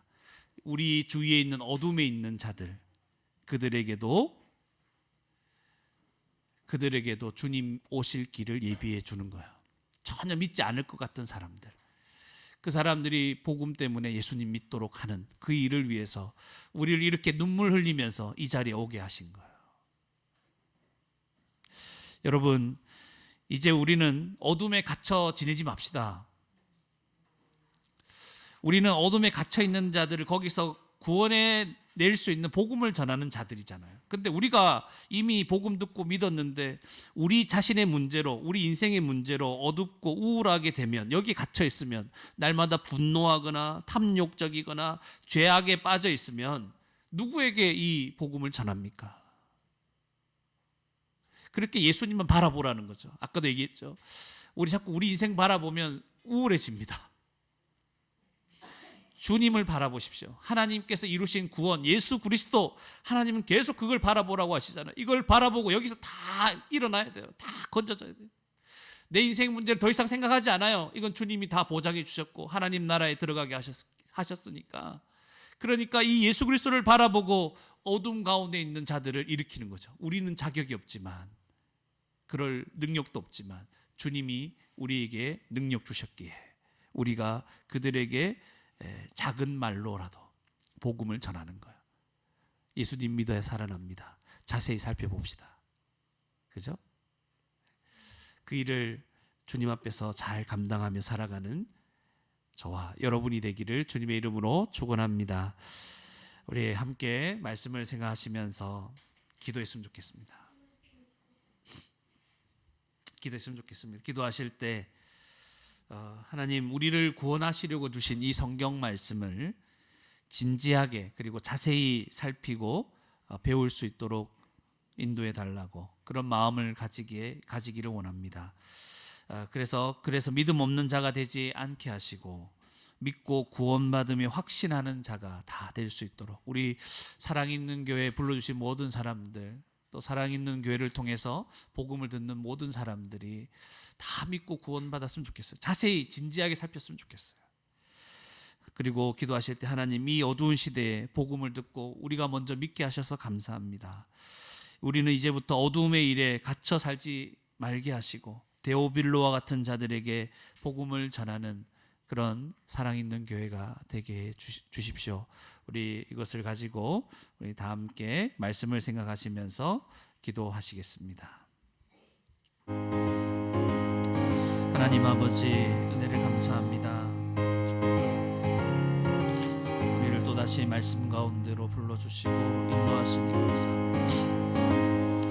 아버지 하나님, 우리가 주님을 은혜를 생각합니다.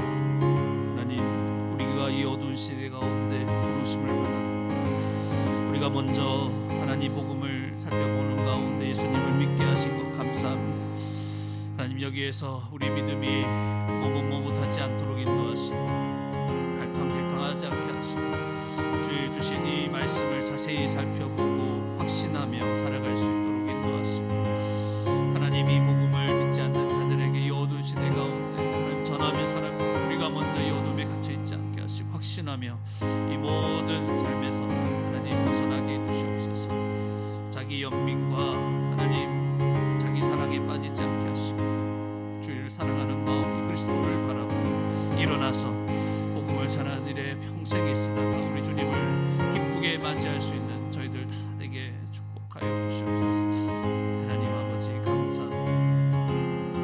하나님 아버지 감사합니다.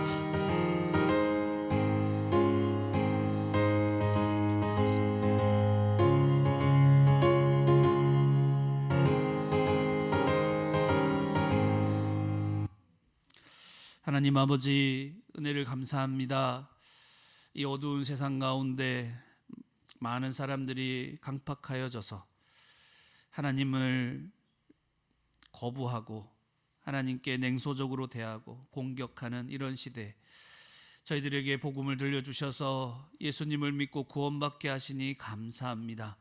하나님 아버지, 우리를 이 어두운 시대에 불러주셨사오니 우리가 이 구원의 소식을 듣고 애매하게 머뭇머뭇하며 갈팡질팡하며 애매하게 주를 따르는 자들이 되지 않게 하시고 우리를 구원하려고 주신 이 성경 말씀을 자세히 살펴보며 생각하고 그래서 확신을 얻고 확신 가운데 이 땅에서 믿음으로 살아가는 저희들 다 될 수 있도록 인도하여 주시옵소서. 하나님 아버지, 우리 주위에 아직도 마음이 연약한 자들, 데오빌로와 같은 자들이 있습니다. 그리고 전혀 믿지 않고 하나님께 대하여 거부하는 마음들을 가진 그런 사람들도 있습니다. 하나님, 다 복음을 몰라서 그런 것이오니 우리가 가서 그들에게 복음을 전할 수 있도록 인도하여 주시고 우리가 할 수 있는 여러 가지 것들을 우리가 서로 합력하여서 이 일을 감당하게 해주시고 하나님, 그들 한 사람 한 사람의 마음들을 열어주셔서 복음을 들을 때 그들의 마음이 깨달음에 있게 하여 주시고 열린 마음으로 주님께 돌아오는 구원의 역사가 수없이 일어날 수 있도록 인도하여 주시옵소서. 이 귀한 일을 우리가 감당해야 될 텐데 우리가 먼저 이 어둠의 일에 갇혀 지내지 않을 수 있도록 하나님, 우리를 불쌍히 여겨 주시옵소서. 우리도 이 세상의 일들의 마음을 많이 뺏기고 두려운 일들을 두려워하고 걱정하는 일들을 걱정하고 우리 인생의 문제에 너무 빠져서 하나님이 우리에게 보라고 하신 그리스도를 잘 보지 못할 때가 얼마나 많습니까?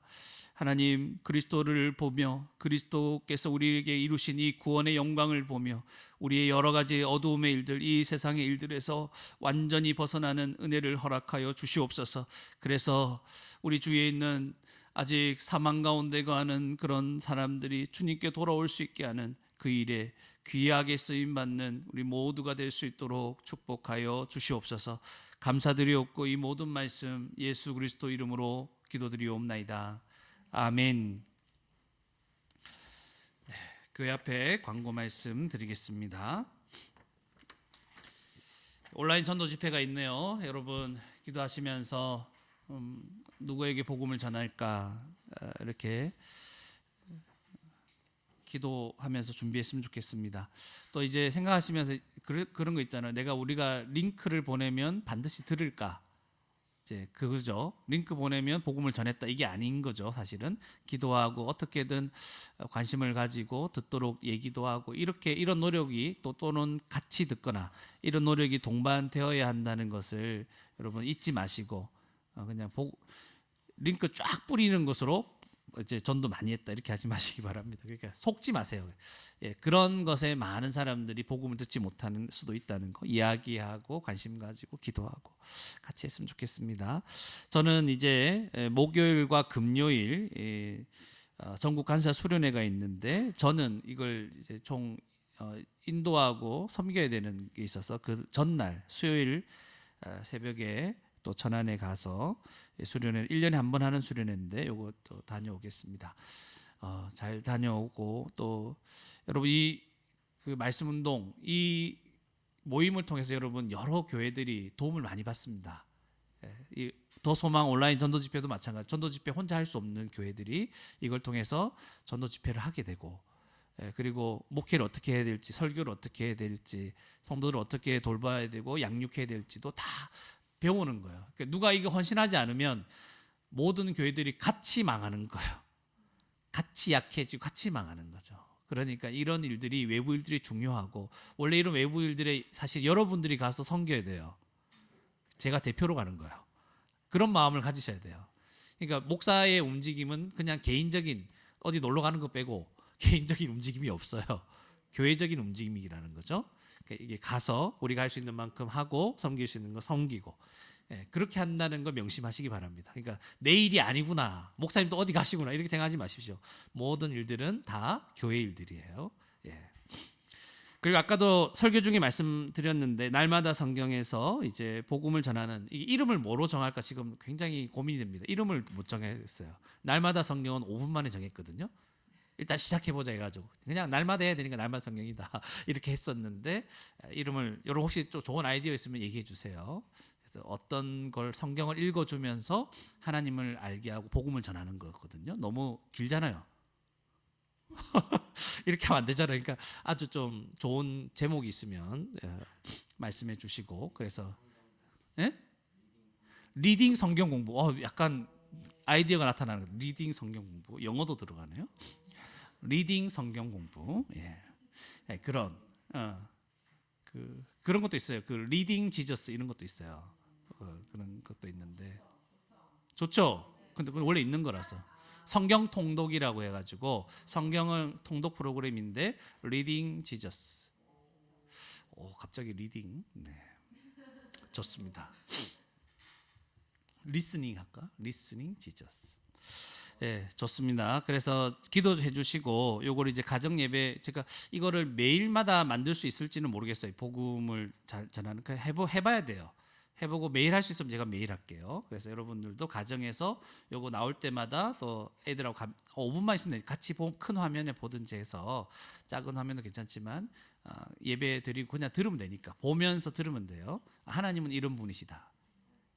여러분이 애들 자꾸 막 다시 설명하려면 힘들잖아요. 그러니까 요거 할 수 있도록 애들뿐만 아니라 어른들도 들을 수 있도록 여러분 뭐 부모님이라든지 이런 분들도 어떻게든 애가 어떻게 성경을 보는가 그거를 제가 읽으면서 그냥 간단하게 새신자처럼 가르쳐 볼 예정입니다. 저도 안 해봐서 모르겠어요. 기도해 주시고 그래서 이번 주 에베소서 마치면 한 주 그 날마다 성경 쉬고 사진도 한 만들어야 되고 뭐 해야 될 것 같은데 누가 도와준 사람이 있어야 돼요. 그래서 또 아는 목사님께 부탁을 하긴 해야 되는데 그분도 바빠서 지금 눈치를 보고 있어요. 약간 여유롭게 있을 때 탁 갑자기 부탁을 해서 탁 만들어내야 될 것 같아요. 그런 거예요. 네, 그렇습니다. 열심히 해봅시다. 그래서 우리 다 함께 일어나셔서 찬송가 546장 부르신 이후에 축도함으로 예배를 마치도록 하겠습니다.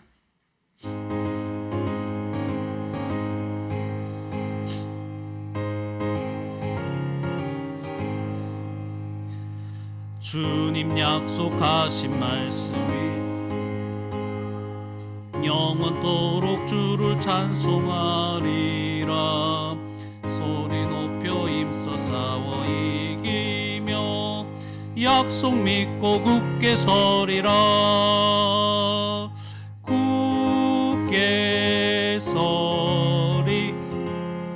원하신 말씀 위에 굳게 서리. 굳게 서리. 그 말씀 위에 굳게 서리라. 주님 약속하신 말씀 위에서 세상 염려 내게 엄습할 때에 악에 힘써 싸워 이기며 약속 믿고 굳게 서리라. 굳게 서리. 영원하신 말씀 위에 굳게 서리. 굳게 서리. 그 말씀 위에 굳게 서리라. 주님 약속하신 말씀 위에서 영원하신 주의 사랑이 밉고 성령으로 힘써 싸워 이기며 약속 믿고 굳게 서리라. 굳게 서리. 영원하신 말씀 위에 굳게 서리. 굳게 서리. 그 말씀 위에 굳게 서리라. 주님 약속하신 말씀 위에서 성령 인도하는 대로 행하며 주님 품에 항상 안식 얻으며 약속 믿고 굳게 서리라. 굳게 서리. 영원하신 말씀 위에 굳게 서리. 굳게 서리. 그 말씀 위에 굳게 서리라. 지금은 우리 주 예수 그리스도의 은혜와 하나님의 극진하신 사랑하심과 성령의 교통하심이 하나님께서 우리를 구원하려고 주신 이 성경 말씀을 자세히 살피고 알아서 확신 가운데 이 세상을 살며 데오빌로와 같은 많은 사람들에게 복음을 전하며 그들에게도 이 복음을 알리며 살아가기를 소원하는 이 자리에 참석한 주님의 백성들 머리 위에와 함께 여러 모양으로 예배드린 모든 성도들에게 지금부터 영원토록 함께 있을지어다. 아멘. 주님 감사합니다. 해주시고 다시 한번 사랑해 주시고 인도해 주시옵소서. 감사합니다. 살아갈 수 있는 저희들 도와주시고 인도해 주시기를.